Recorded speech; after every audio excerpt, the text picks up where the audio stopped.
नमस्कार, आप सुन रहे हैं द बॉलीवुड रेडियो और मैं हूं आपके साथ आकाश। ये किस्सा गुरुदत्त का है। गीता दत्त की बात होगी, बात दिलीप कुमार की भी करेंगे और वहीदा रहमान की भी।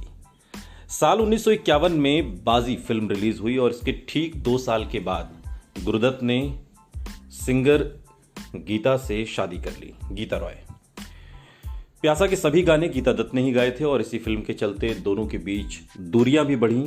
कहते हैं कि दत्त साहब गुलाब का रोल कर रही वहीदा रहमान की तरफ आकर्षित हो रहे थे, जिसके चलते गीता और उनका झगड़ा होता।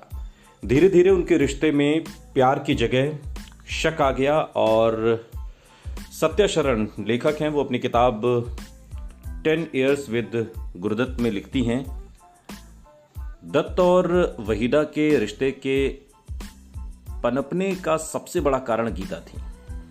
इस रिश्ते के टूटने का कारण भी गीता ही बनी और जब गुरुदत्त के तथाकथित रूप से मुसलमान बनकर वहीदा से निकाह करने पर बवाल खड़ा हुआ, तब गीता लंदन में थी। वो लंदन से घर वापस आने की बजाय कश्मीर चली गईं। दिन हफ्ते में बदल गए, हफ्ते महीनों में। गीता वापस आने का नाम नहीं ले रही थी और इसी बीच गुरुदत्त को पता चला गीता किसी पाकिस्तानी पुरुष के साथ वक्त बिता रही हैं। गुरुदत्त अपने रिश्ते को एक और मौका देना चाहते थे, लेकिन उन्होंने वहीदा रहमान से नाता तोड़ लिया।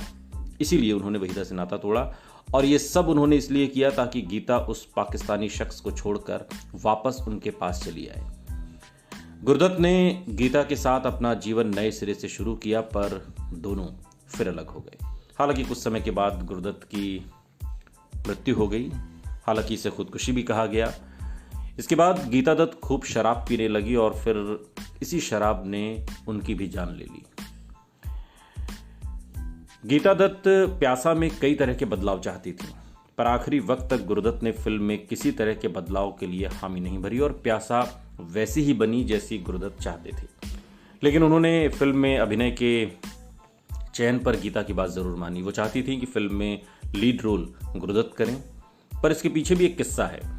गुरुदत्त ने अपने ऊपर 6-7 रील्स शूट कर ली, पर जब स्क्रीन पर खुद को देखा और तो उन्हें लगा कि वो इस किरदार के लिए फिट नहीं बैठते और वो चाहते हैं कि दिलीप कुमार विजय का रोल करे, जो प्यासा में गुरुदत्त का किरदार था। क्योंकि विजय का किरदार ट्रेजेडी से भरा हुआ था और दिलीप ट्रेजेडी किंग कहलाते थे। मीटिंग होती है, गुरुदत्त दिलीप साहब को स्क्रिप्ट नरेट करते हैं। दिलीप साहब फिल्म के लिए हामी भर देते हैं और फीस के तौर पर उस जमाने में 1.5 लाख रुपए की मांग करते हैं।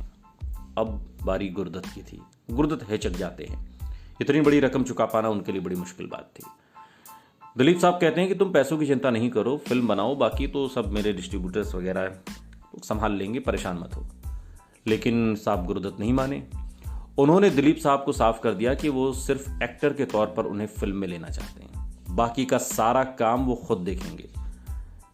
दिलीप कुमार उस समय मान भी गए और शूट पर आने के लिए हामी भर दी, पर जिस दिन शूट होना था दिलीप साहब नहीं आए।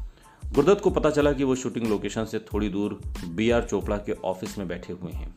उस दौर में B.R. चोपड़ा और गुरुदत्त एक दूसरे के राइवल माने जाते थे। तो गुरुदत्त ने खुद जाकर तो देखा नहीं, एक असिस्टेंट को दिलीप कुमार को बुलाने भेजा। दिलीप कुमार ने 10 से 15 मिनट में आने की बात कहकर असिस्टेंट को वापस भेज दिया।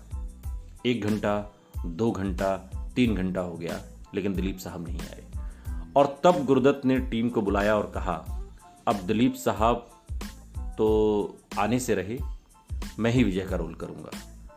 और वो सीन जहां भंवरे को पैर से दबाकर मार दिया जाता, अगर आपने फिल्म देखी हो प्यासा, खुद गुरुदत्त साहब ने शूट किया और आखिरकार गीता की इच्छा पूरी हुई। गुरुदत्त ने प्यासा में लीड रोल प्ले किया। दिलीप कुमार ने हालांकि बाद के इंटरव्यू में कहा था कि मैंने ये फिल्म कभी साइन ही नहीं की थी, ये रोल देवदास जैसा था, मुझे लगा कि एक जैसे 2 रोल नहीं करने चाहिए। सुनते रहिए द बॉलीवुड रेडियो, सुनता है सारा इंडिया।